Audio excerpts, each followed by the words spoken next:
Greetings and salutations. I would like to welcome everybody back and some of you for the first time to the Full Sport Press Podcast, the premier sports podcast for the consummate sports fan. And this is your one-stop shop for all sports-related news and topics. I am J-Ho. What up, Big Jeff? Weezy in the building. Say what's up, Weezy. What it do? What it do? What it do? Coach Lock in the building. Say what's up, Cam. What's happening with y'all boys? How was y'all's weekend? Good, man. Good. No complaints, Coach. Thanks for asking, Coach. Much out here in these streets, but we here. That's all that matters. That's a fact.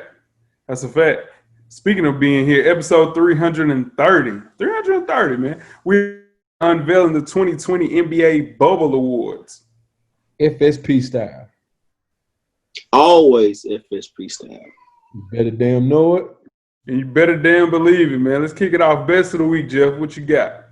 Man, new music this week, man. A lot of good records came out. I like the Nas record. I like the Snoop Nipsey tribute record. The Zaytoven and David Banner and Sci-Hi record. If you ready for a revolution, definitely can turn that on right now. And the Drake record, surprisingly. I like the Drake record and the video a whole lot. I really do. Shout out to Lil Durk. I like that record a lot. Out of those 4 songs, Jeff, the Drake record is the best. Why'd you say the best? You saved the best for last.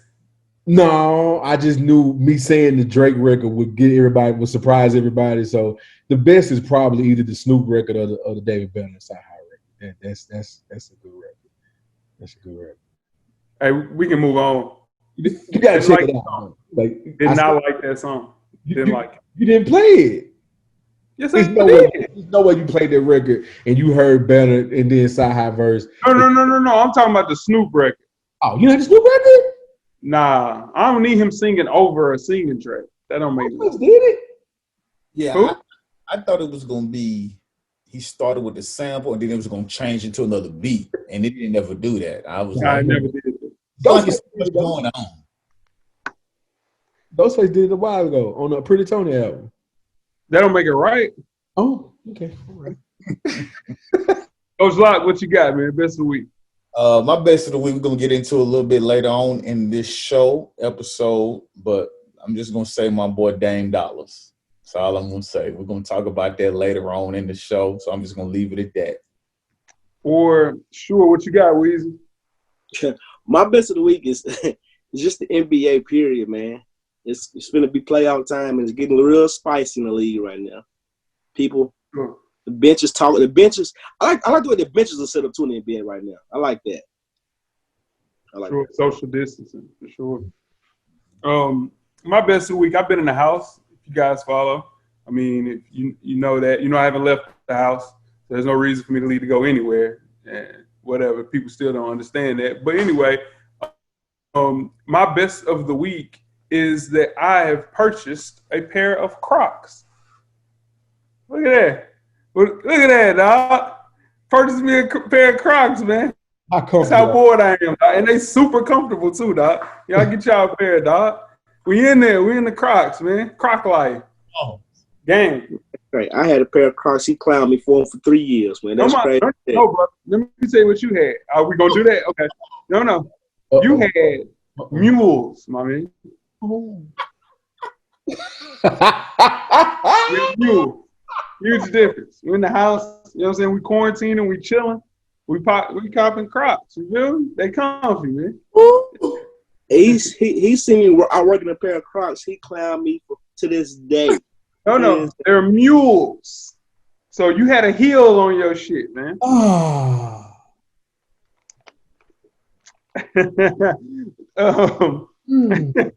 Lot worst of the week. What you got, man? Man, my worst of the week is, man, the alma mater has postponed the football season, man. Shout out to Tennessee State, man. They postponed football season and fall sports and fall competitions and all that. So, yeah, man, school ain't going to have no football this year. Yeah, that's going to be rough, man. Whew, no homecoming, Coach. What are you going to do with yourself? Stay at home. They didn't have a virtual homecoming, Coach. Virtual homecoming. Yeah. Somebody going to do it. Somebody going to come up with a way to have a I'll tell you, virtual that's homecoming. virtual. Yeah. Gonna be thousands of Negroes on a Zoom. This could be the first. This could be the first time. This could be the first time you can be every party you want to go to, Coach. Each one of them. He said you can hit every party, Coach. You did every one of them this year. Virtual party. I don't need to do that. Man. Yeah, he down about because he lying like a motherfucker. He lying. What's your worst of the week, Weezy? Oh, my worst of the week is we still ain't got a consensus on this damn unemployment yet. They still ain't done it. That's my worst of the week, and it's gonna be my worst of the week until they get it. They still haven't gave me my money. They still haven't gave me my money. Man, hey, Weezy, they playing with your money. So it's gonna be a while too. They're gonna keep playing with it for a while. Looks like it's not gonna end anytime soon. Jeff, what you got? Worst of the week? My worst of the week, man, is the NFL is about to start, which means fantasy football season is pretty much here, and I have done zero prep work. My first draft is in a week and a half, and I haven't done anything. So, yeah, probably a good thing for you, Jeff. Probably a good thing. Just go off the top of your head. You know? Probably. When the last time you won a draft league, Jeff? I want money every year. Like, I'm good. Like, I'm very good. Don't do that. Like, you know what I'm saying? Like, I win money every year, dude. Like, I'm in multiple leagues. Like, I really am good at this. Like, you know what I mean? Yeah, like you won twice your first time playing it, and you talking crazy. Like, when you do a slight jab, he tried to throw a quick slight. Like, you know, no, bro, whip that real quick, Holmes. I'm good. Hey, Jeff. Huh? We doing a Zoom draft, so we're gonna get that going. I'm excited about this, man. It's gonna be back this year. You said you quit. You ain't playing, are you? Nah, I'm done that shit. I'm not playing. You playing this year? Am I playing? No. I'm just. I ain't playing, but I'm on Zoom call for sure. Y'all some slow. Well, somebody got to play for the in at least 6 years, though. Yeah. So it ain't been 6, Coach, but it's been a while. I didn't play about 3 seasons. Yeah, it ain't 6. Though. We've had 3 FSP leagues I haven't played in, and it was a couple of years before that I stopped playing. That's 5 for sure. What's your worst of the week, Jay? Man, for sure. Ben Simmons being out for the rest of the bubble season, man. This all chances for a title, and this also guarantees that Brett Brown probably will be fired. And they might even trade Joel Embiid or Ben Simmons, man. So the rest of the Sixers' future is really up in the air. And that's rough, man, to see, because I thought that the actual Sixers could possibly win the entire thing. So tough to watch. Stat of the week, fellas. Shout out to Uncle Marcus M for this find. Shout out to you, brother. Another Patrick Mahomes stat. Patrick Mahomes has more 300-plus passing yard games than the Buffalo Bills have had since 2003. Stat of the week. That's very true. We've got Christian Ponder, E.J. Manuel, Two Florida State Seminoles, might I add. Go ahead. I hated both of them. That was a jab. That's a jab. No, I've been on this show stating my hatred for E.J. Manuel. Single-handedly cost us back-to-back championships. Single-handedly. Oh, my God. Well, single-handedly. That was my guy, but it didn't pan out. We want to talk about a miss? Go back to last episode and listen to our misses. That was one of my football misses for sure. I don't think we talked about that, but I'm sure we will. But y'all talked about E.J. Manuel. Oh yeah. So while you're doing that, make sure you check us out on iTunes, Facebook, IG, Google Play, Stitcher, Spotify, Beyond Pod, YouTube, and of course the SoundCloud page to catch up on past episodes of FSP. How do you do that? Search Full Sport Press Podcast. When you get through doing that, make sure you check out the On Deck TV Hip Hop Podcast with Animal Brown and Spike Lee every Wednesday. Their latest issue is up. The best songs of 2020 so far. Sure. What's your favorite song of 2020 so far, Weezy? That's a tough. You put me on the spot. I can't answer that right now. Best song of 2020 so far. Yeah, so far, yeah. I really like to go crazy with Chris Brown and Young Thug right now. I really like that one. What about you, Locke?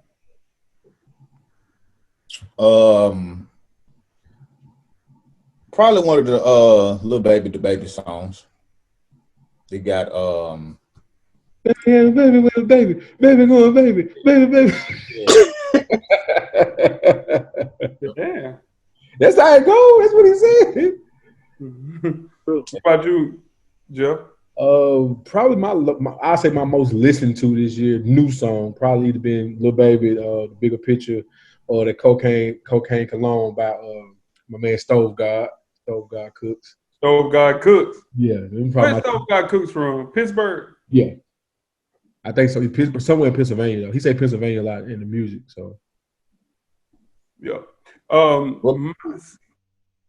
My favorite song of 2020 is Drake's "When to Say When." For sure. Nah, you lying. You told me your favorite song, 42 Doug. Yeah, we pay. You told me that's your favorite song right now. I go broke like Jock. With the dog like Vic. We're right along fresher than your average podcast. Me, my dog Animal Brown is a self-help fashion podcast directly related to improving everyday fashion. Check us out on IG soon, FTYA Fridays. Until then, wear your kicks. Cop responsibly. Jeff, Sir. You got 10 good wrestling seconds. Oh, yeah. Let's start the clock. All right, so the Raw and SmackDown tapings are rumored, or live shows, depending on how you look at it. It seems taped, but they won't admit to it. But they're rumored to be moving to the Amway Center in Orlando to give a different vibe and a different look. Also, which is rumored to be the next step towards fans being in the building. If you've been watching AEW the last couple of weeks, they have had roughly 100 people at the show spread out in Jacksonville's arena. Different areas, different places to give it a different kind of feel. So they figure out a way to do that, allegedly testing people as they come to the tapings and things like that. So WWE is following suit and is soon to be having people in the crowd. And depending on how you feel about that, whatever. But just make sure you tune in each and every Thursday for the 808s and Chair Shots podcast. It's on all your podcasting platforms going forward. You might not like wrestling, but your auntie loves it. Always remember that. Man, that's dope, man. Shout out to the guys, man. Then tweet us with questions throughout the week at Full Sport Press. Don't forget to give us a comment with a thumbs up or a thumbs down on the YouTube page. On the iTunes page, please rate and subscribe. But more importantly, don't forget to tell a friend. Tell a friend. Tell a friend. Tell a friend. That the revolution will be podcasted. And before we start the first half, Weezy, do you have a yellow box of Cheerios award recipient for the listeners? I do. This week's award recipient is Kema Siverand. Yep. The Seattle Seahawks waived Kema Siverand, a little-known rookie cornerback, on Tuesday, and the reason for his departure has come to light. Siverand, an undrafted free agent, after he was caught on video trying to sneak a female visitor into the team hotel.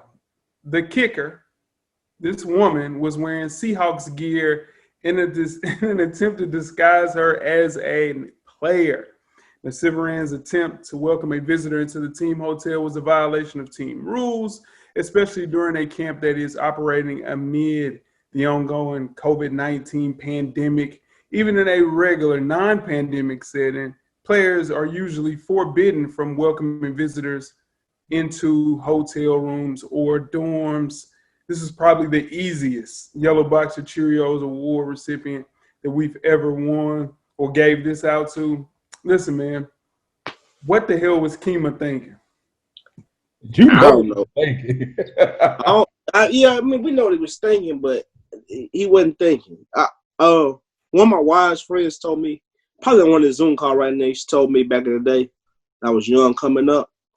He said, Weezy, don't be a slave to it. And I wish I could give him that same advice, man. Kema. Are you talking about Kema? Yeah. Kema. Yeah. Don't be a slave to it. I mean, it could get tricky, in turn.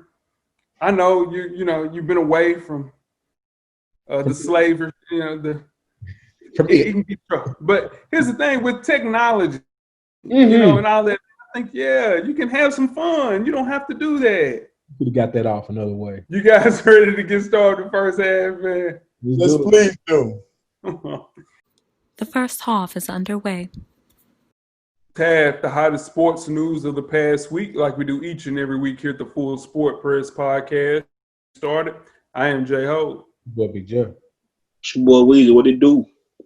It's your man, Coach Locke.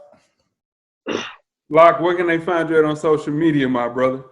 And on IG and Twitter, it's Locke_the_great. That's THA. Get at me. What about you, Weezy?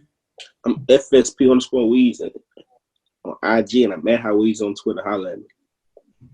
Facto. What about you, Jeff? JEasley84 across all social media platforms. That's right. And I'm J-Hove on Instagram and Twitter. Find me on Twitter to have a conversation. Let's kick things off, man. First half, NCAA football. Exactly 1 month before most of the college football world was once expected to start a new season.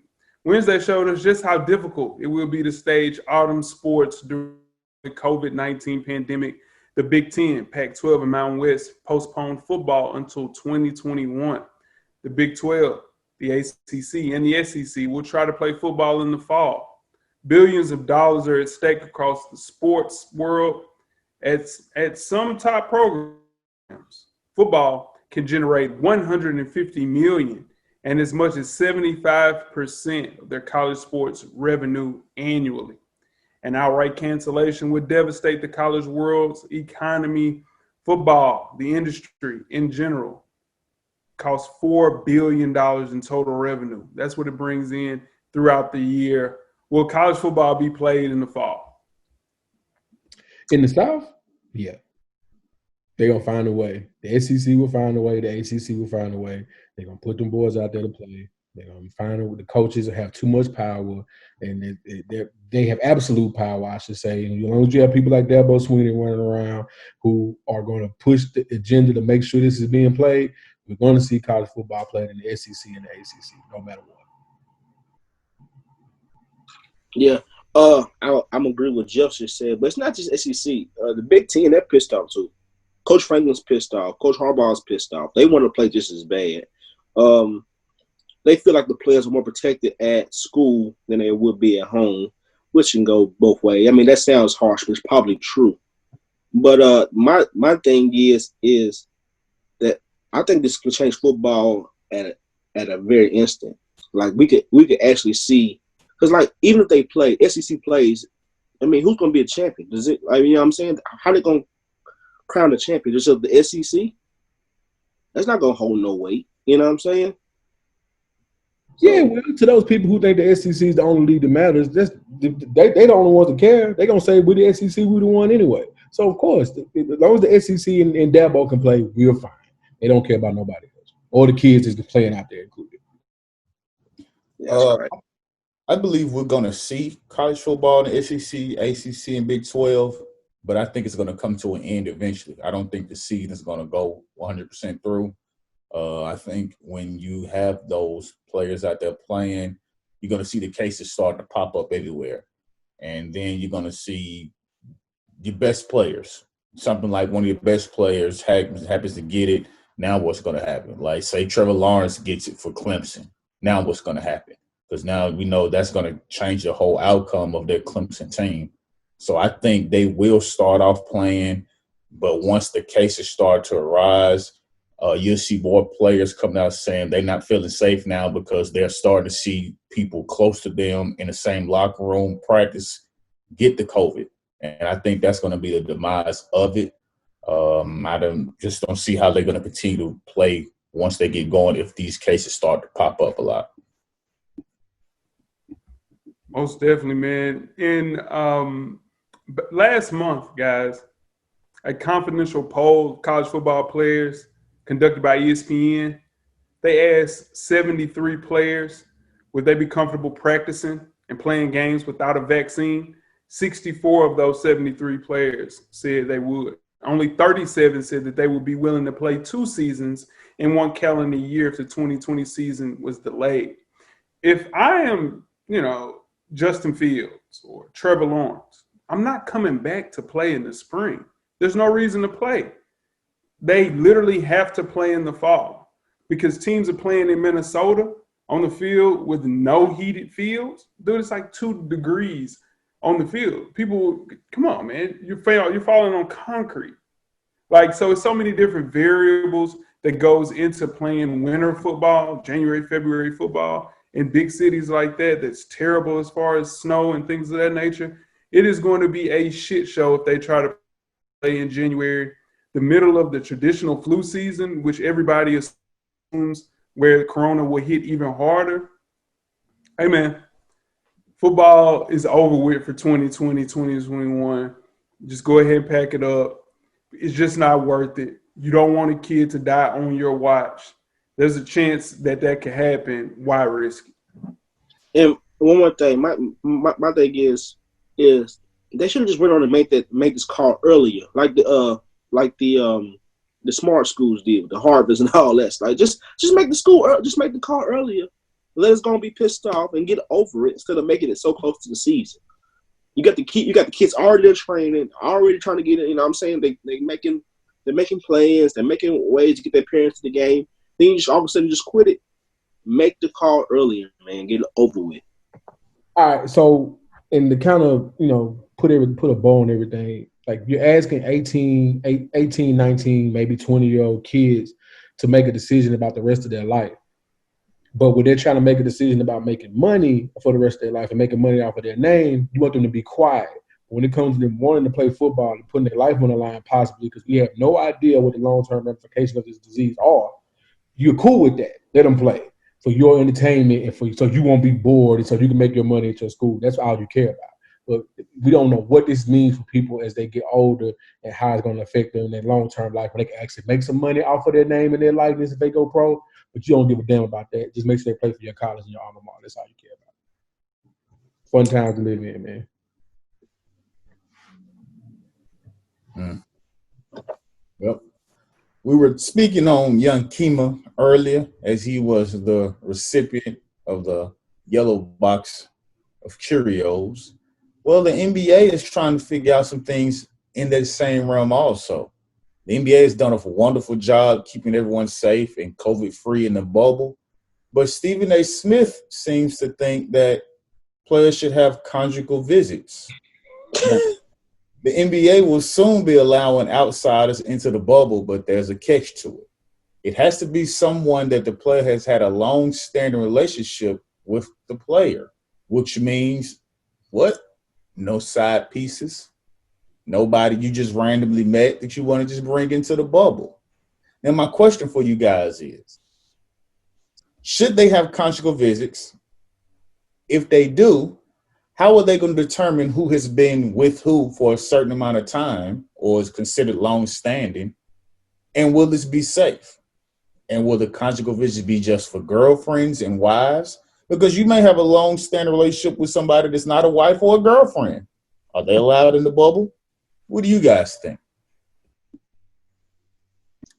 I think that could get real tricky. Real tricky. I think they probably should have just said girlfriends or wives because they can get real spicy. Real spicy. They haven't had a positive test since the bubble started. Am I correct? Right. That's over. As soon as you start allowing this to happen, it's over with. Because how can you determine someone has been knowing someone for a long period of time? You can't determine that. I can just say, I've known her for 6 years. You just met her last week at the bar because she took a picture at the Instagram. You liked it. You invited her over to the bubble. You look at Lil Will. Lil Will had to go to the strip club. No disrespect to going to the strip club, but just saying, you see how these dudes is thinking at this point. And they've only been around, and the only woman they've pretty much seen during this time period is Taylor Rooks. Yeah, Taylor Rooks is nice to look at, pardon me, but you can't do nothing with Taylor Rooks. Like that's professional. So now you get to bring your wife, your girlfriend, or someone that resembles that to you. Oh, man, it's over with. Yeah. You guys make great points, man. This is just a bad idea. This might be the thing that actually contaminates the bubble. They're doing a really great job of kind of keeping the entire situation safe. I think they should just keep it away from families. You sign up for 90 days, so you do those 90 days. And this is a sacrifice that you keep your coaches, players, and staff safe. I don't think they should let, anybody else into the bubble. Bad idea. It's going to end up being a situation where we push the NBA season back, and we don't want to do that. They've done a great job, set the standard as far as the bubble, and just to see your friends and family see you play, dude, you can do that. They can watch the game just like we're doing. I don't think 90 days is long enough to make sure that you're keeping people around. Don't do this, NBA. I hope they don't. And they're going to do it because the players want that. All right. So next time, guys, we talk about top-tier tight ends in the NFL, let's make sure we put a dollar sign on the S at the end, all right? Travis Kelce just signed a new deal with the Kansas City Chiefs worth $14 to $15 million annually and $57.25 million over 4 years. Sheesh, that's a lot for a tight end. But then San Francisco 49ers tight end George Kittle, all-pro himself, agreed to a 5-year deal worth $75 million to one-up that deal. Is this too much for a tight end, or is this just the bargaining value for what you get for those two guys? I don't think it's too much at all. Not for them two guys. George Kittle's probably the best playmaker on the 49ers at this point. I don't think they can win without George Kittle. Even though he only had 5 touchdowns last year, but still he had an impact on every game. You have to know where he is. They line him up all over the field. And then with the Kansas City Chiefs and that tight end, he's a wide receiver and everything. They line him up like out wide and everything. So I definitely think the money was well earned both ways. I agree. The money was earned both ways. They both had over 1,000 yards, both had at least 85 receptions. To me, I believe Kittle is more valuable to San Francisco than Kelce is to Kansas City, though, because we are built on the run. And Kittle is a great blocking tight end. They show a lot of his highlights. They're showing him just blocking people and pushing people out the way. It's not even catching the ball. Our bread and butter is running the ball. That's what makes our team go. And if you can't block as a tight end, you can't run the ball as well. So when you have a tight end like Kittle that's going to block like a regular lineman, but then you can also run him out, spread him out throughout the field, run any kind of route, he's just that valuable. With Kelce and the Chiefs, they have so many weapons. Yes, Kelce's great tight end, but they have a lot of other weapons, and they don't run the ball as much out of the regular typical running formation where Kelce has to block as well as Kittle does. Not saying Kelce can't block, but I just think Kittle's a better blocking tight end than he is, and that's why I believe he's more valuable to the San Francisco 49ers than Kelce is to the Chiefs. It really depends on what you want. If you want a person that runs better routes, I think Travis Kelce is the guy. If you want a bruiser, like you guys mentioned, that can block and also catch, Kittle is your guy. I think consecutive 1,000-yard seasons shows that George Kittle is the complete package at the tight end position, and I think he's just a better blocker. It really depends. You're not losing if you get Kelce or if you get Kittle, but if I were to want a tight end who can block and who can go out and catch me some passes, even though he dropped a major pass on Madden for me, I got to go with Kittle. I mean, Eddie helps hide the mediocre quarterback y'all got. Come on, Jeff. Relax, man. Relax. Come on. He's just fine. Now, by the time you hear these predictions that we're going to give for the NBA playing series, the AFC will be finalized and playoffs will officially be set. But we're still going to give you our thoughts and predictions on who we think will be the AFC in the Western Conference Finals based on the play-in game. Now, the Grizzlies couldn't maintain an 8th seed, but they did make the 9th seed, securing that playing spot against the Blazers, who won the last game of the regular season in the restart to get that 8th seed. Now, Jaren Jackson is out with a torn meniscus. Justice Winslow is out with a hip injury for the Grizzlies, and Portland's at full strength. So based on those things and everything we've seen in this restart, who do you guys predict to come out of this play-in series between the Portland Blazers and the Memphis Grizzlies to get that 8th seed in the Western Conference playoffs? I'm going Portland. My heart wants Memphis just because the John Morant story is just amazing in his rookie year where he's able to help turn around that team.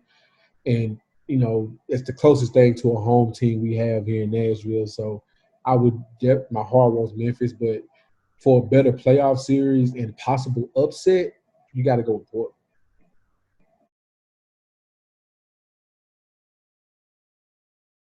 I definitely want Memphis to win the game one, but I think Portland will win the series outright. Portland's got too much firepower, got too much with Melo, and Dane has been there before, too much experience on the court at one time. I think in this playoff series.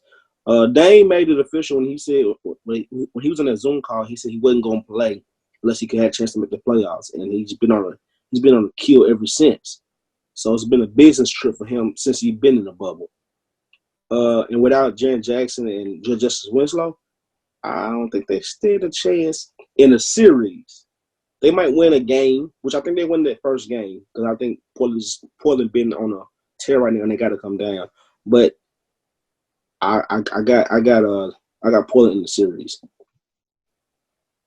The Blazers got to end this today.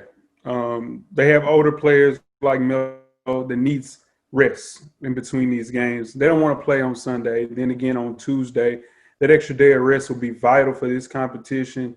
I can see them losing because they went down to the wire with one real starter in Brooklyn because they don't play any defense. So I can see the Grizzlies finding a way to get Grayson Allen going, finding a way to get Dylan Brooks going. But I know that the Blazers will have to find a way to close these guys out so they can eventually play the Lakers and get swept.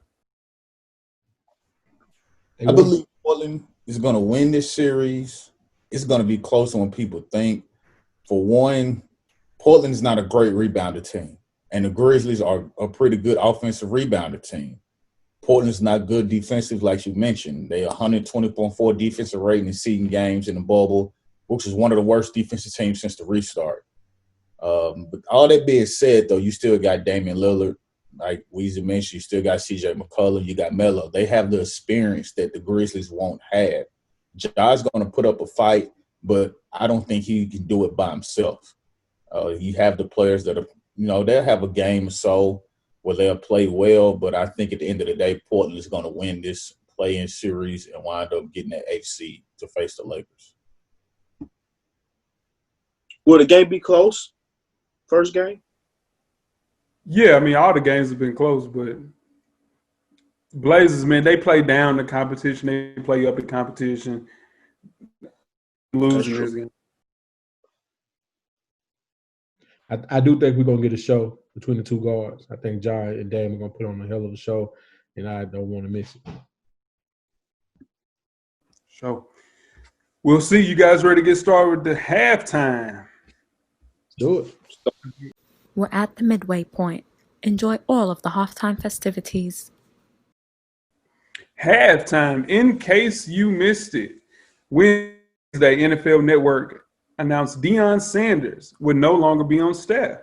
The NFL Hall of Fame cornerback didn't want to take a pay cut following 14 years on the network. Barstool Sports announced the next day that Deion will join the company with Pardon My Take hosts Big Cat and Eric Sollenberger making the announcement on their popular podcast. At Barstool, Deion will host his own podcast, 21st and Prime, and will be a regular guest on Pardon My Take during the NFL season. He will also star in videos for the company, and his salary has not been publicly disclosed. Can Deion lead his own show at Barstool? I believe so. He has the ear of a lot of players still. a lot of corners especially and defensive players still want to be Deion. So as long as he has that, if he can get players on this show and talk to them in a way that outsiders can't, Deion will always have a place to be. And I mean, and Barstool got a bag and handing him out. So I'm pretty sure he's getting compensated very well for what he's doing. So shout out to Prime. He's a Seminole. Only thing about I think Prime can do it, but it just have to be solely on football. I don't think he can go every day, like everyday sports, like outside of football, like when football season not play. I don't think he can do that and hold a fan base of a show consistently like that.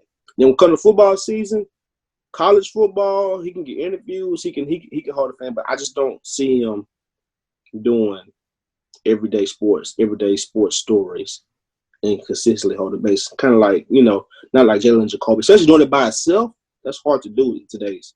Nobody does it by themselves no more. I ain't seen no person do it by itself. Yeah, Prime has the personality to do this, especially like Weezy mentioned with football. He has the connections where he can get whoever he wants on his show, basically, to talk to, interview, whatever he wants to do. It is going to be interesting to see what he does once football season is over, though, especially when they're not talking about free agency and things like that. But he has the personality where he'll figure something out. He'll get someone that can give him some great ideas where he'll be able to maintain it. But if anybody can do this, it's definitely Deion Sanders, because he has the personality to keep you coming back, to make you want to listen to make you think about the things he's saying, and just to keep your attention. The best thing that happened to Deion was how the NBA made their season year-round. So now the NFL is the exact same way. The bad thing with Deion, he's never led his own show. So he was always a part of elaborate productions, including multiple analysts, like Weezy said, and hosts. With that format being heavily scripted, he's on a podcast now. They're free-flowing. It's going to be very interesting to see how he builds his podcast and kind of separates himself in a very saturated field. Now, Barstool has had plenty of people come through as former players with varying success. So it ultimately comes down to whether he can connect with the younger audience that the company has. And Deion might find his way to do that. It could go either way, but I know he's going to be paid to do it for sure. And keep in mind, with football being like the NBA, more of a year-round thing, he's also going to have that spare time to still coach his sons like he wants to and help out with that, and coach other players as well. He's still going to have a chance to do that. I mean, we know he can do the guest spot. He's been doing that since he's been out the league. We know he can do that. And leading a pod, I mean, even if he takes the approach of seasonal podcasting where he only does so many episodes per year, like that'll help him out, because he won't be in the height of basketball season talking about what cornerback is looking good in mini camps that don't matter to anybody. You know what I'm saying? So they can hide his deficiencies if they need to, or inefficiencies if they need to. Most definitely. You guys ready to get started the second half? Let's do it. The second half is underway. Second half, the 2020 NBA Bubble Awards, episode 330. Before we get started, I am J-Ho. It's your boy. My bad, Jeff. I'm sorry. Go ahead. It's your boy, Big Joe. Go ahead, Weezy. It's your boy, Weezy. What it do? My bad. It's your man, Coach Locke. Yes, sir. When the NBA resumed play last month, all regular season awards voting had come to a close. The league decided not to include bubble performances in any award candidacy. And also, since it wouldn't be fair to 8 teams that weren't invited to Walt Disney World for the 2019-2020 NBA season restart. Even with the small sample size, it didn't stop us from creating our own bubble awards, FSP style. Let's get it going, man. Best moment of the bubble. We'll start with the finalists. Devin Booker's game winner, Damian Lillard's 61-point performance, and Kyle Kuzma's game winner. Who are you picking and why, fellas? Ooh, can I go? Can I go? Can I go? Can I go? Okay. Go ahead, Joe. So 2 of these involve Pandemic P. So that's always a plus for me. If you know who Pandemic P is, that's Paul Pierce. That's Jay's favorite guy. So Devin Booker over Paul Pierce. I'm sorry, over what's his name? George. Paul George. Yeah, Paul George was something fun to watch. But more than just a 61 point performance, it's Dame Lillard, period. His response to missing those free throws, going for the 50, going for the 60, his press responses, his social media responses, Dame Lillard has become a superstar in the media's eyes, in front of our eyes in the bubble. Dame Lillard. I totally agree. I'm going with Dame Lillard 61 point performance too, because he definitely needed all 61 of those points. And like you said, he's the star of the bubble right now. Dame Lillard's the Dame Lillard show. Yes, I'm going to triple play that. I'm going with Damian Lillard, 61-point performance. We see buzzer beaters all the time. We don't see 60 pieces as often as we see game winners and buzzer beaters. You know, those are pretty common, I guess you could say, in the NBA because you have close games a lot and you have players that hit game winners. But you don't see a lot of 60-point performances out of players. And what made it even better is he also had 8 assists to go with that, 5 rebounds, and he did it shooting 53% from the field and 52% from the three. So he not only had 60 points, but he did it greatly. He did it shooting great. He did it making more shots than he missed. So I went with Damian Lillard for the 61-point performance. Man, y'all crazy as hell, man. Get the hell out of here. Man, y'all know my boy D-Book channeled Kobe Bean Bryant, Devin Armani Booker, man. Hey, welcome to the world, man. So many tight games. His buzzer beater to lift the Suns to a victory. And they just didn't do that against the Grizzlies or against the Brooklyn Nets minus 10 starters. Dude did against the Clippers. It was Kobe-esque, dog. Shot ended up being the difference between Phoenix actually having a shot to play for a playoff spot or going home early.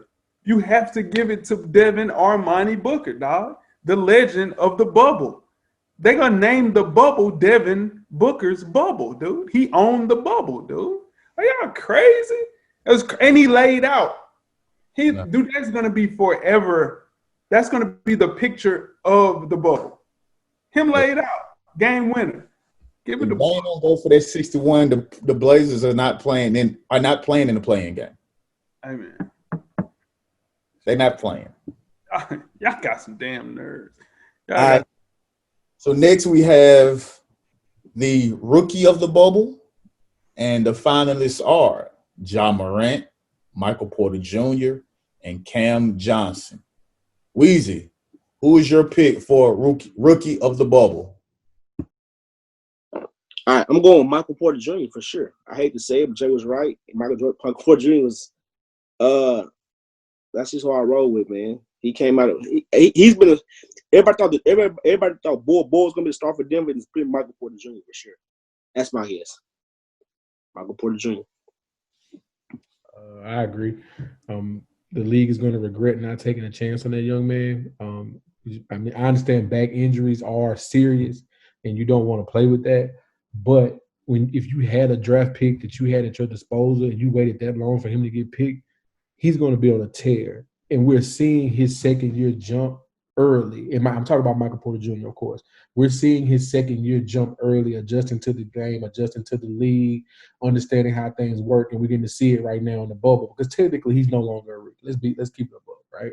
Technically, he's no longer a rookie with where we're playing at right now. So it's fun to watch. JD was right. I mean, we all thought he was going to be good. We were robbed to see him in college, of course, but that was definitely your guy. You said, you called him coming out of high school.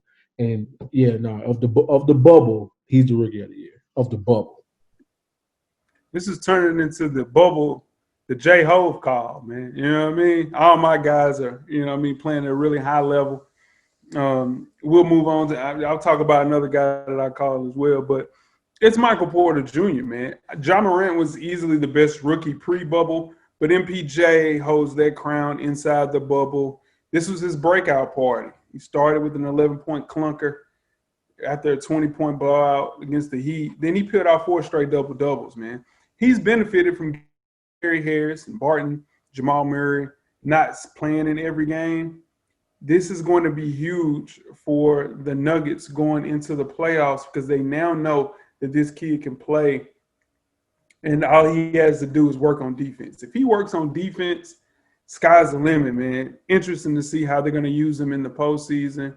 But this dude, man, they got a genie out of the bottle, man. A lot of people hated on my dog. You know, I'm not going to put their name out here, but they said he was going to be trash. You understand? It wasn't nobody in this Zoom call. Somebody looking at this Zoom call, yeah, you told me that he was not going to be good and he was going to be a bust. And now he's busting out of the bubble. And it feels good, man. It feels good seeing my guys succeed. I'm going to make it unanimous. Michael Porter Jr. is definitely the rookie of the bubble. He more than doubled his points before going into the bubble. Before the restart, he was only averaging 9 points, 4.7 rebounds a game. In the bubble, he's averaged 22 points and 8 rebounds on 55% shooting. You know, like you mentioned with Denver, going into the playoffs, now they know they have that punch they can bring off the bench. They don't have to rely on Jamal Murray as much. They don't have to rely on the bigs as much. They know they can rest them and bring him off the bench, and he can keep them in the game. Or, you know, if they have the lead, he can maintain the lead while he's on the floor. So this is going to be huge for Denver, especially going to the next year. He's just going to continue to get better, and I believe the extra years he has is going to allow him to work on that defense. So we saw Ja Morant do this before the restart. He kind of just kept doing what he was doing before the bubble, you know, played about the same. He had some games we didn't play as well, but he had some games we played better. So Michael Porter Jr. is definitely my rookie of the bubble.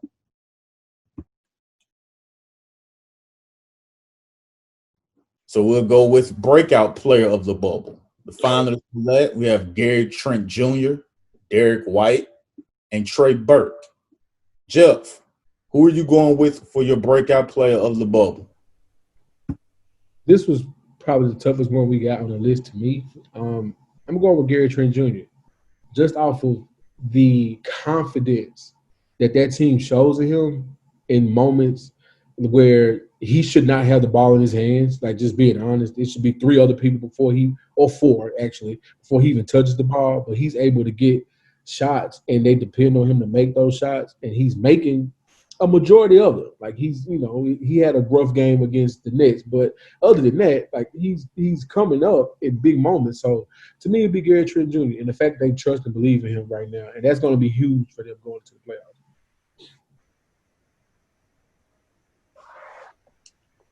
All right, when we get it, okay, my bad. This is another J-Ho call.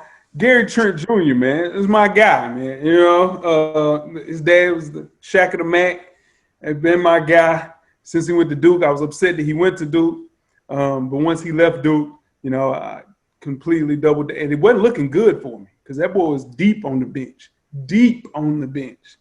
But Trevor Ariza opting out of the restart.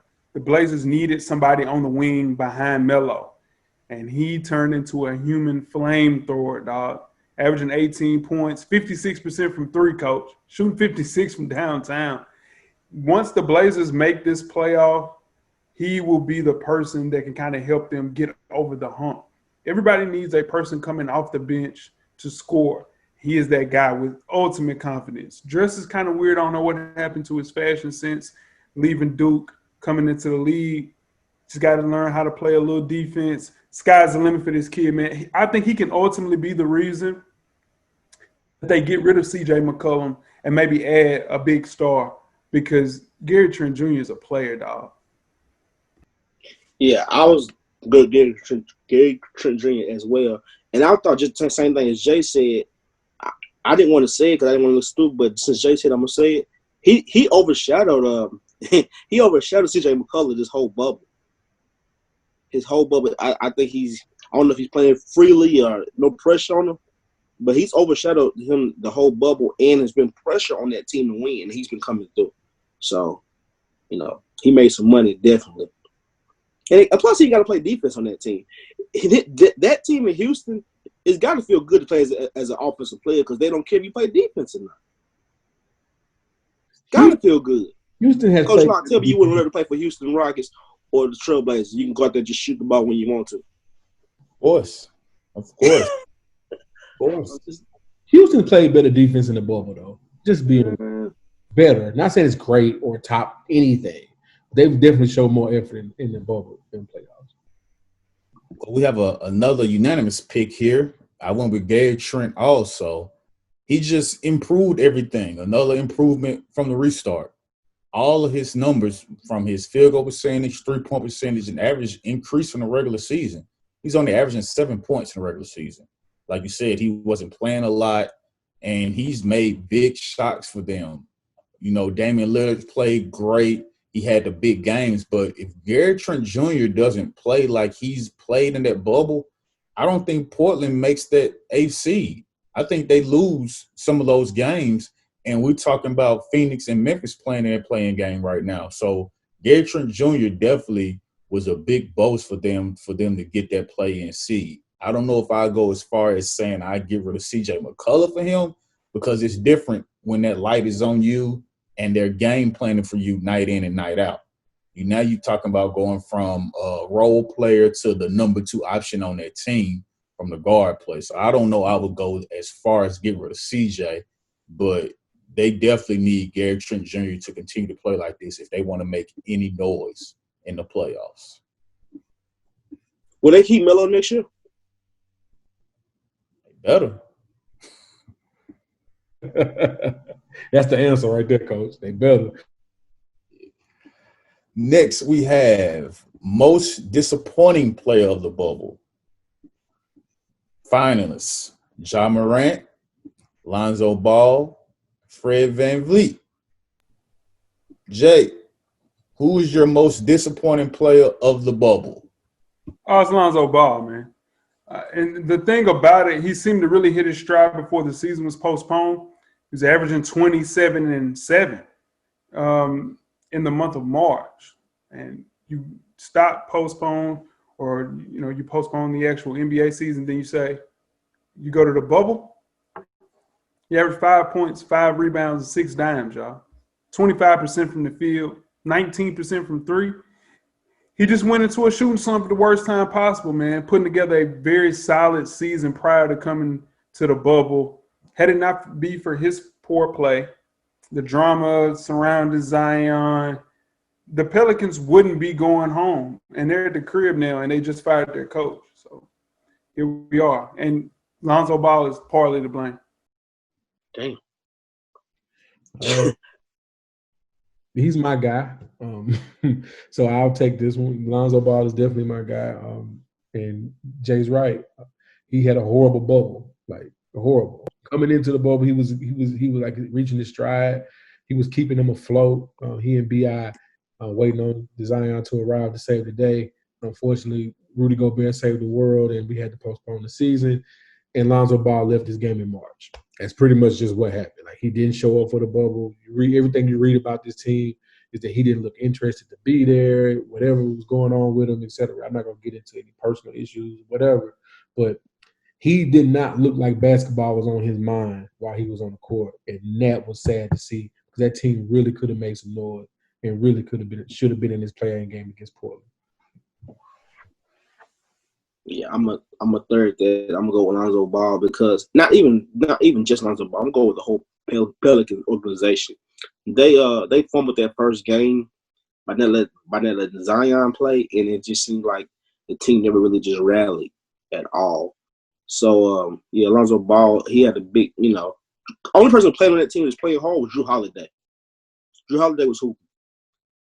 The rest of them, I feel like they just kind of. Once that first game they lost and the whole Zion thing, they just fell apart. So yeah, Lonzo Ball's part of that. Another unanimous, Lonzo Ball. I mean, I don't have no point of me reiterating everything you guys said. He averaged 7 points in the bubble. That's not going to do it. When you're on the floor as much as you are, they rely on you, especially while Zion was on minutes restriction. You have Brandon Ingram out there trying to do the best he can, and they have been relying on you before the restart where you playing well and you get into the bubble and you shoot 30% from the field. That's not going to work. Like you guys already mentioned, if he played better, they would be on him playing game. I really believe that. I really believe if he would have just continued to do what he was doing, it didn't have to be 20. Just give him 15. 15, 14, and I think it's a different ball game, and I believe the Pelicans are playing in a play-in game. But when you played as many minutes you do and you only average 7 points on 30% shooting from the field, that's not going to work, especially when Zion is not able to play as much as he wants to. It just was a bad time for him to play bad, and it cost them a chance to play in the play-in game for sure. All right, moving on to the most disappointing team of the bubble. Finalists for that, we have the Pelicans, the 76ers, and the Los Angeles Lakers. Jeff, who is your pick for most disappointing team of the bubble? All right. So, to me, it's not the Lakers simply because they had two objectives in the bubble. Beat the Clippers and get the number one seed. They beat the Clippers, got the number one seed. They didn't care about nothing else after that. The Sixers, it's the Sixers. You lose Ben Simmons, that's true. But even before that, the games before that, when they were in contention, like the fact that they are going to lose in the first round, and no one is upset, no one is surprised. Like they're not going to make it past the first round. They're not going to beat Boston. They should not be playing Boston in the first round, especially with a hobble Ben Simmons and a Joel Embiid who probably wants to be home right now, and Al Horford who's a year past his prime. A year past his contract that should not have been signed by that team. And Tobias Harris is not what they thought they were. They kept the wrong player. They should have did whatever they could to keep Jimmy Butler. I've been saying that all year. And Tobias Harris is not going to be able to help them win that series. And it's sad to see that they're wasting Joel Embiid the way they're wasting Joel Embiid with that trash coach and that team. So hopefully they make some moves in the offseason, get rid of the coach or get rid of Ben Simmons or Joel Embiid. But one of the three or two have to be gone for next year for the Philadelphia 76ers. I'm going with the Pelicans as well. I mean, you heading into the restart. Well, nobody picked the Pelicans first. Yeah. So I'm picking the Pelicans. We talked about them in the for sure. And heading into the restart, I thought the Pelicans and also the Blazers were likely the biggest threats to steal the Grizzlies' playoff spot.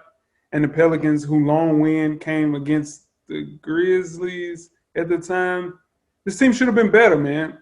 Should have been way better. There's too much talent on this roster to be giving up 140 points to the Kings, who look completely lifeless throughout the entire bubble. They have Vlade retired.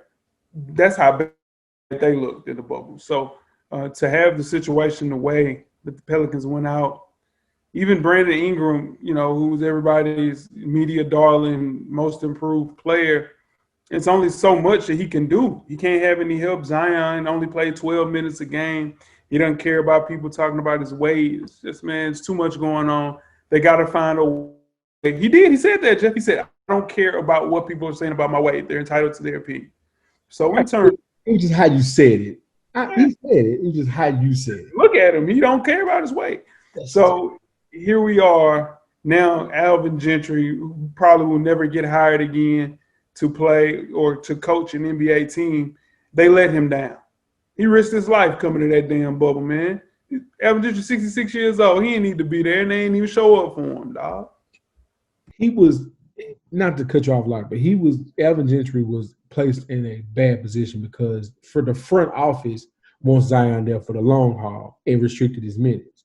If you let Zion play with the way he's supposed to, that team is better. But if you're telling me as a player that all of our minutes are going to count, but the guy who can help us the most, probably other than Brandon Ingram, doesn't have to play, that's a tough sell.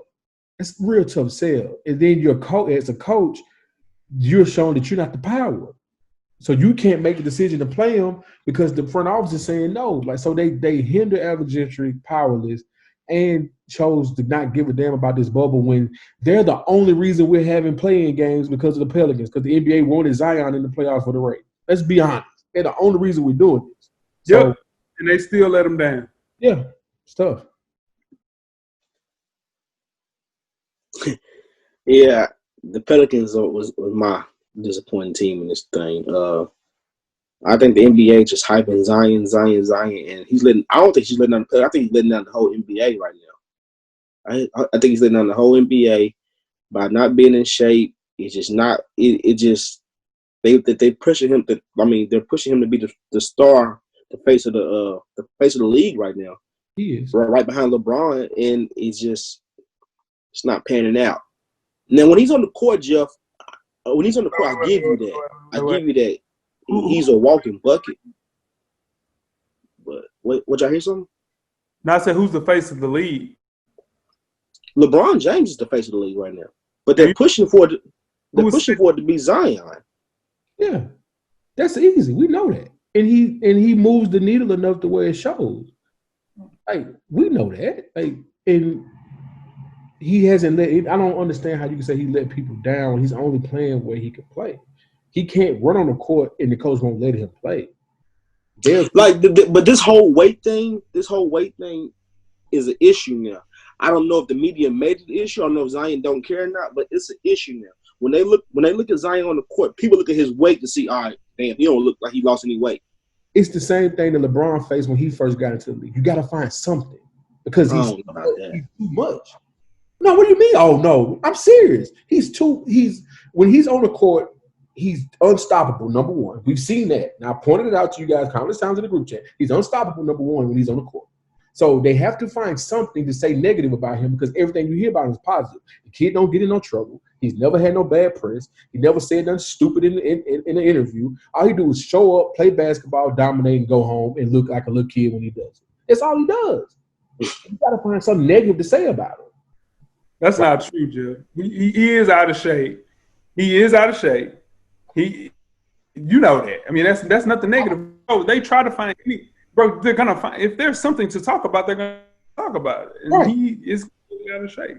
I said it before on the show. I just think harping on his weight when he hasn't had a full season of nutrition in the NBA yet is a problem. And harping on his weight when he's never gonna look like y'all want him to look. His body just ain't made like that.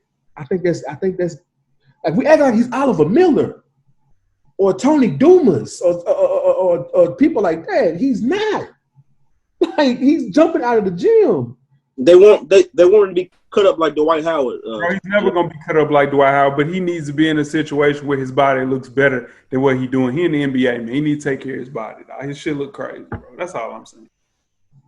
Well, I'm gonna go with the Pelicans also. They went 2-6 in the bubble with a chance to get in the playoffs. They didn't get it done. We spoke on Lonzo Ball earlier. He didn't help.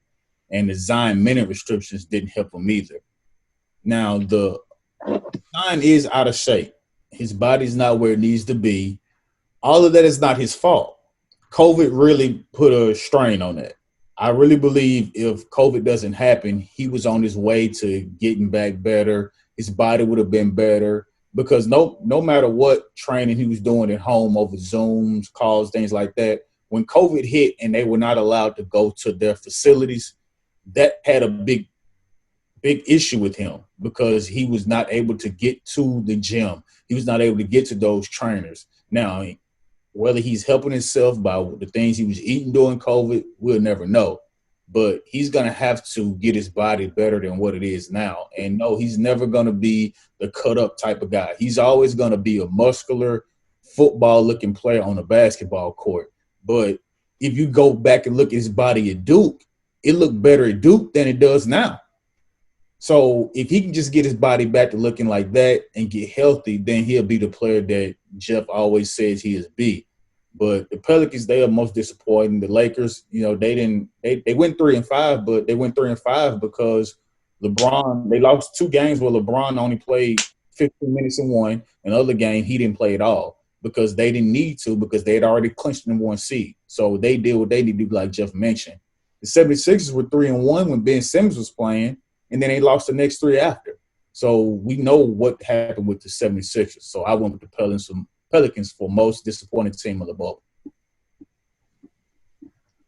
Moving on to defensive player of the bubble, the finalists. We have Kyle Lowry, Marc Gasol, and Bam Adebayo. Weezy, who do you have for defensive player of the bubble? Bam Adebayo, Miami Heat. I think Bam Adebayo might be, ever since D-Wade left, Bam Adebayo might be the face of this team in the bubble right now. He's been playing amazing in the bubble. I just got to go with Bam Adebayo.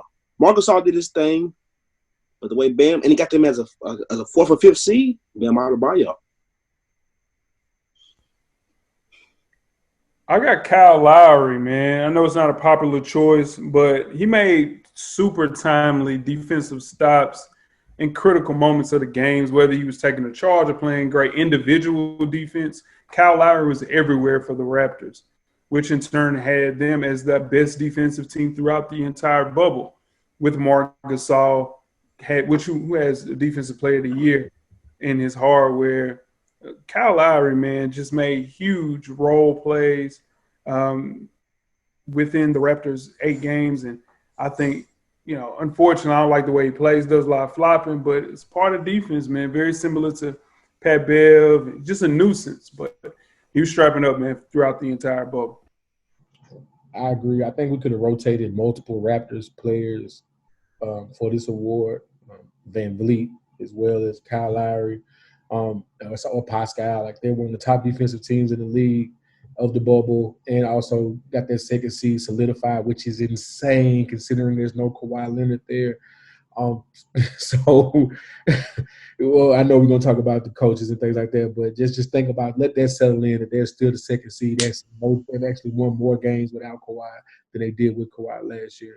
So, to me, I would, since he's the only Raptor on this list, I go with Kyle Lowry. Because they play defense, they strap up all across the board on every player at every position. They make up for their lack of talent by effort and defense. And Kyle Lowry flopping and taking charges. You couldn't said it better. Kyle Lowry, he just does the things that you don't see a lot of guards do today.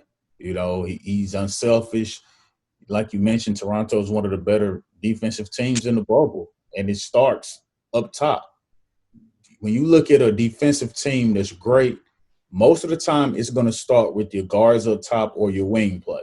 Because if they can keep guards from getting in the paint, it makes it that much easier for your bigs. Now, it's always good to have a big there that can block shots sometimes when they do go by.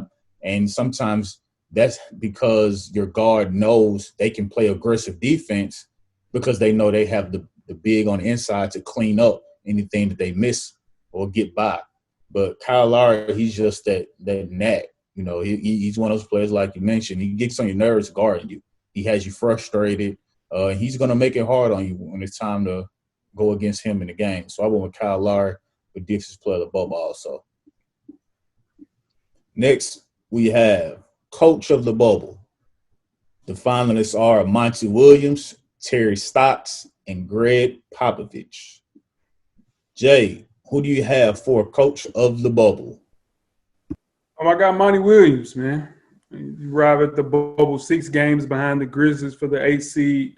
He's the perfect person, human being, to build this young team into what they're becoming. I think the best decision that the Suns have made over the last couple of years is hiring Monty Williams. You look at this guy, Devin Booker gets a lot of the headlines, but it wouldn't have been the same without this roster that's with this guy, man. You got Aiden, you got Cam Johnson, and you got Mikal Bridges. People aren't talking about how good of a team this is. And then we have Oubre, who had his best year in 2019-2020. So it's no coincidence that Ricky Rubio is getting this team going as well. They were dreadful without somebody that could get the ball out of Devin Booker's hand and lets him play within the offense. Ricky Rubio is doing that. He's a steady hand in the first season with them. Simply better team with Rubio running the floor on offense. So I think they've generated some positive momentum heading into next season. And you add another lottery pick to this. The only thing that they're missing, I would trade Kelly Oubre right now for either not Devin Booker. I would trade him and Dario Saric for Blake Griffin or Kevin Love. That's all they need is a pick and pop 4. That's it. If they can do that, sky's the limit, man. I think you're 1 year too late on Blake, maybe. Just for going to Phoenix, because he's gonna be too dependent on Phoenix. They need him to do too much. But Kevin Love, that will work because he's been in that role before with Cleveland and things like that. So I agree with what you're saying. But my coach of the bubble pick is Monty Williams, simply because with any old coach like your coach, I mean, it's your name, of course, but what they always say, going into tournament time, you want to be playing your best ball. Phoenix came into the tournament playing they arrived at the tournament and started playing their best ball in the tournament. Throughout everything that happened before them, they came to the tournament, came to the bubble, and did exactly what they were supposed to do. They won everything they needed to do to get in. They just lost one game before that they shouldn't have lost, and they kept them out of the playoffs. So it's fun to watch. Devin Booker, after a horrible offseason and making those horrible statements in that pickup game that got picked up, having a mediocre regular season for the most part, came to the bubble and balled. Who had a mediocre regular season? What I mean by mediocre is, did we really give a damn about what he was doing in the regular season? No. Nobody was watching Phoenix, Jay. Don't be real. Don't watching Phoenix. He was an all-star. Were you watching Phoenix every night? I don't have league pass, but when they was on every night, as a normal sports fan, as a normal basketball fan, were they really checking for Devin Booker throughout the regular season? Man, they weren't really checking for nobody. It's bad. He ain't got no help. You can't say he had a mediocre season, bro. What I'm saying is he missed his best for 25 games. Say it again. You broke up a little bit. DeAndre Ayton didn't play for 25 games, dude. That's true. I was getting to that. I'm definitely getting to that. They need more from him going into the next season too. Devin Booker is going to have to be what he did in this bubble is what he has to do going forward. He has to capture the attention of everybody else and keep it, or he's going to leave Phoenix. If Phoenix wants him to stay, they got to do this what they just did and replicate it for a regular season and play meaningful basketball.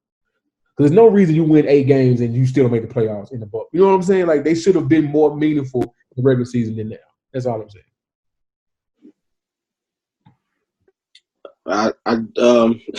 You definitely got to go with Monty Williams.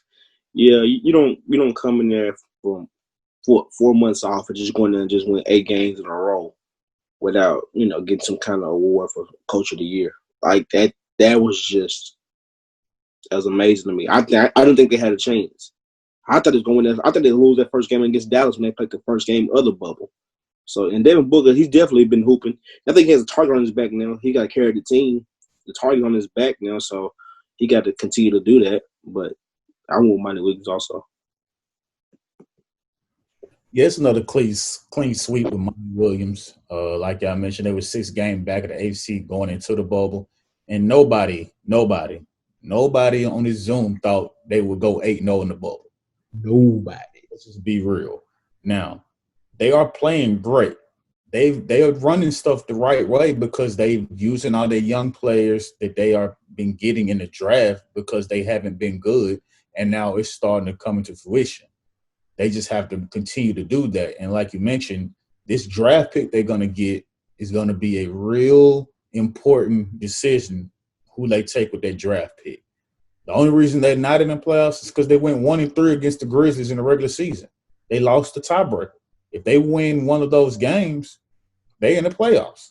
So the regular season caught up to them because they were not at full strength and they weren't playing as great as they are in the bubble. But we're just seeing what it is to come of Phoenix next year, I believe. I believe Phoenix will definitely make the playoffs for the next NBA season. I'm saying it right here. You heard it. They will make the playoffs. All right. Last but not least, the granddaddy of them all, MVP of the bubble. Finalists are Damian Lillard, TJ Warren, Devin Booker. Weezy, Who do you have for your MVP of the bubble? Dame Lillard. 50 points, 61-point game. He had a steal to win one of those games that was probably one of the best defensive plays that he won that game, Jay. That still won that game for him against Brooklyn. So I went with Dame Lillard. Please let Jay go next. Please let Jay go next. Go ahead, Jay. It's Devin Armani Booker, dog. What in the fuck? You literally just sat on this damn Zoom call and said nobody thought that they were going to win 4 games, 3 games. They went 8-0. If you put their starting 5 against the Blazers starting 5, who has the better team? Got a better team on paper? Blazers? 100%. And people walk around and say that Devin Booker is an empty calorie scorer. He didn't put in a situation where he hasn't scored and did anything meaningful. For these 8 games, he averaged 30, 50 from the field, and 45 from 3. He went 40, 50, 90, 50, 40, 90, whatever the hell it is. He went 50, 40, 90 in the bubble in 8 games, dog. Averaged 30. Well, on the team that went 8-0. Nobody had a chance. Nobody even thought about them. And to think that this kid is only 23 years old, man. He increased his scoring efficiency, developed into a better playmaker, cut down on his turnovers, and stopped feeling as if he had to take on the entire team 1-on-5. Once a player does that, I've seen this happen. Michael Jordan's, Kobe Bryant's, LeBron James, some of those players, they realize, you know what? I don't have to go 1-on-5. I can do this with these teammates around me. And they went 8-0. Devin Booker, dog. Luka, Devin Booker. That's the future of the NBA. Go, Jeff. That last statement was rough. But so the MVP is Dame Lillard. So here's the thing. Yes, Devin Booker had a great 8 games. But there's a reason why they're at home, right? They're watching Dame now. They're going to watch Dame go forward. Bro, we don't know if Dame even going to make it. Bro. What I just say, they're watching Dame right now because Dame took his team to the game that Phoenix didn't make it to, right? Is there a lie being told right now? No. All right. So Dame Lillard is the MVP of this bubble simply because he's still moving on and he's the reason why his team is in the position they're in. Portland was hurt this entire year. They were not at 100% this entire year. Cap, Jeff. That's fucking cap, Jeff. Just got what's called back. Hey, real quick. Hassan Whiteside played better than Nurkic the entire year, bro. He averaged 15 to 14, led the league in blocks. He's a better basketball player than Nurkic, dog. So he's been injured. Not on that team. He played 70 games. You got Melo for 50. Come on, man. That's a better squad, dog. I'm talking about on that. No, they're a better team on paper. They're an extremely better team than them. Why are they in the A spot? Why are they fighting for their lives then if they team better? They should at least be a 4 or 5. You know what they are? They fighting for their playoff lives. How many games did Dame miss this year? 5 max. We look that up. That's not true. What I'm saying is this: Portland is in a position they're in because of Dame Lillard. Dame Lillard showed up in the big moments and made sure that he came through. And his team is going to keep playing because of that. My God, if Phoenix made this play-in game, they would have got beat by 15 to 20 points every game against the Lakers.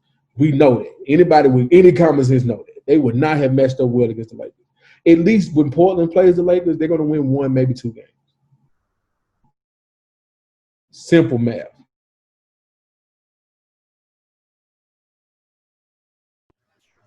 My pick is Damian Lillard. Devin Booker had this sold up until the last 3 games of this bubble. If Damian Lillard doesn't go for 61, 50, and 42 in those last 3 games, Devin Booker is going to win his MVP. But those final 3 games put Damian Lillard over the edge to get this award. They went 6-2. He averaged 37.6 points, 9.6 assists, 4.2 rebounds, 1.3 steals on 50% from the field and 44% from the three. He shot like 89% from the free throw line. The only negative he had in this bubble was the game that made him go off, where he went 0-2 from the free throw line. Outside of that, because if he doesn't go 0-2 from free throw line, they go 7-1, and it's not even a question that they the 8th seed. But he went 0-2 free throw line. It happens, and then he missed a 3 in that game. It happens. But those last 3 games is what separated him from Devin Booker. Because going into it before, though, Devin Booker was MVP. He was playing out of his mind. And then Damian Lillard, last 3 games, just kind of took it over. And that's going to be what people remember is him hitting 61, hitting 42, hitting 51 the last 3 games. So with that being said, I'm going to go with Damian Lillard for MVP of the bubble. I do know that Dame had 3 really bad games in this bubble, right? And Devin Booker had 0 bad games in the bubble, right? He still averaged more than Devin Booker. What the fuck? What are we talking about? You act like he averaged 35 and the nigga averaged 40. What? He averaged 30. Who averaged 40? I'm saying you're acting like he averaged 40 and he averaged 30. He averaged 30. It wasn't a 10-point difference. Dude, Dame had games when he went 10 for 3. 10 for 23. 8 points is a lot in the average. He didn't average 8 more points than him, dog. He averaged 37.6. Booker averaged 30.5. No, you're not hearing what I'm saying. In those 2 games that he played very bad, 10 for 23. What do we? You don't talk. They don't go into considerations. Bad games. Yeah, that's why his average is as low as it is, because he had those 2 bad games. If he don't have them bad games, then you're talking about he averaged 43. Exactly. Those 2 bad games is what dropped his average. 10 for 22 one night, 6 for 19 one night, and 10 for 23 from the field. And at the end of the day, he still shot 44% from the field. What did Devin Booker shoot from the field? Damn. He shot just the same. He went 40. So you trying to say Dame shot bad? Them games, at the end of the day, the averages from the field are the same.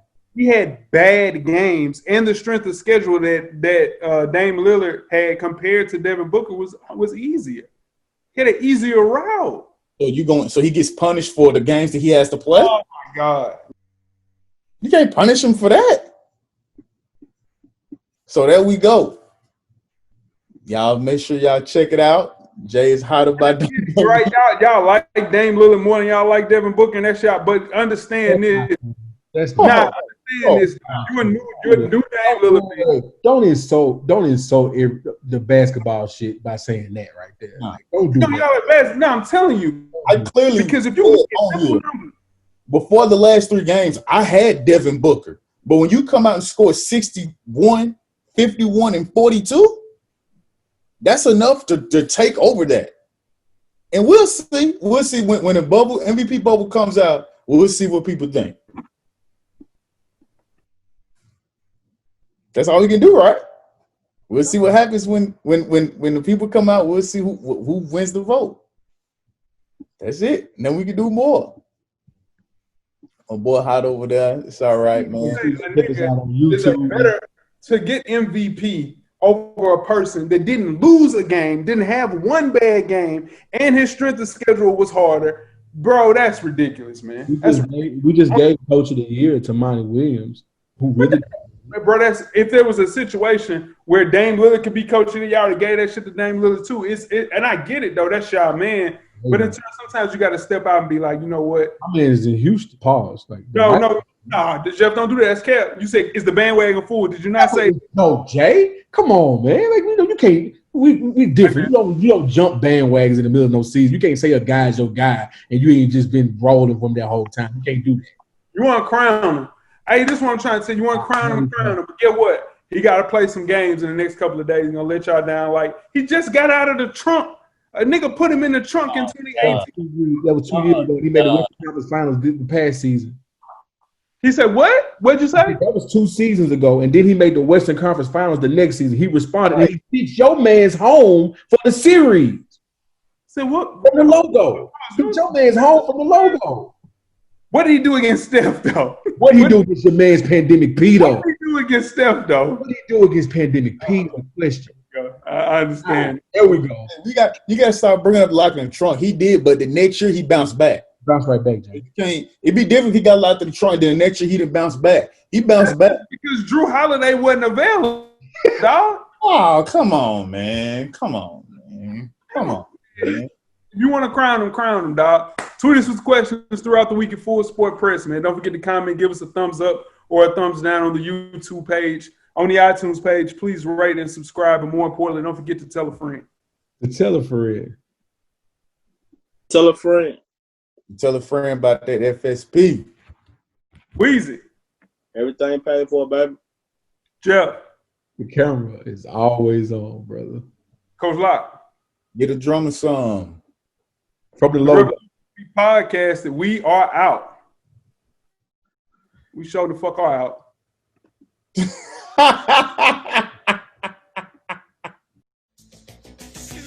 Life moves pretty fast.